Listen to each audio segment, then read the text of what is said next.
Hi friends, good morning అందరికీ. అందరు ఎలా ఉన్నారు?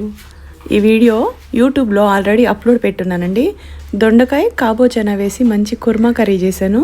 అలాగే అనుకోకుండా నేను బాస్మతి రైస్ తీసుకెళ్ళాను. ఎప్పుడు అదే కదా వండుతాను.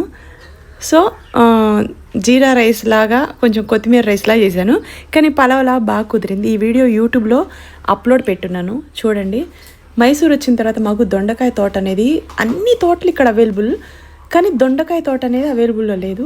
కానీ ఈ తోటలోకి వచ్చి చాలాసార్లు కట్ చేసుకొని తీసుకొని వెళ్దామని అనుకున్నాను, కానీ నాకు కుదరలా. రెగ్యులర్గా వెళ్తాను, చూస్తాను, కానీ తోట కూడా కంప్లీట్గా అయిపోవచ్చింది. అయినప్పుడు కూడాను ఒక బుట్టడి కాయలు తీసుకున్నానండి, ఫ్రెష్ దొండకాయలు, లేత దొండకాయలు.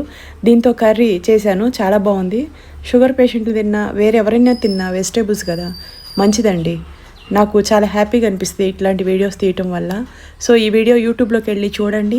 మీరెవరైనా నెలకి 5-6 కేజీలు తగ్గాలి అంటే స్పార్కిల్ని కాంటాక్ట్ అవ్వండి.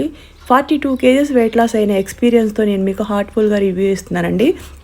నెలకి 5-6 కేజీలు తగ్గి హ్యాపీగా ఇంట్లో చిన్న చితక పనులు చేసుకొని ఫ్యామిలీ లైఫ్ బాగా ఎంజాయ్ చేయాలనుకునే వాళ్ళకైతే స్పార్కిలు, వెజిటేబుల్స్, మన ఇంట్లో ఏవైతే ఉంటాయో కూరగాయలు, వాటితో మనల్ని తగ్గిస్తారు. ఇప్పుడు ప్రజెంట్ నేను ఇలా ఉన్నానండి. గతంలో నేను ఎంత లావు ఉన్నాను, 110 కేజీలు 100 గ్రాముల దగ్గర నుంచి 68 కేజెస్కి వచ్చి 42 కేజెస్ సక్సెస్ఫుల్గా ఉండి హార్ట్ఫుల్గా రివ్యూ ఇస్తూ రోజు ఇన్స్టాగ్రామ్ రీలు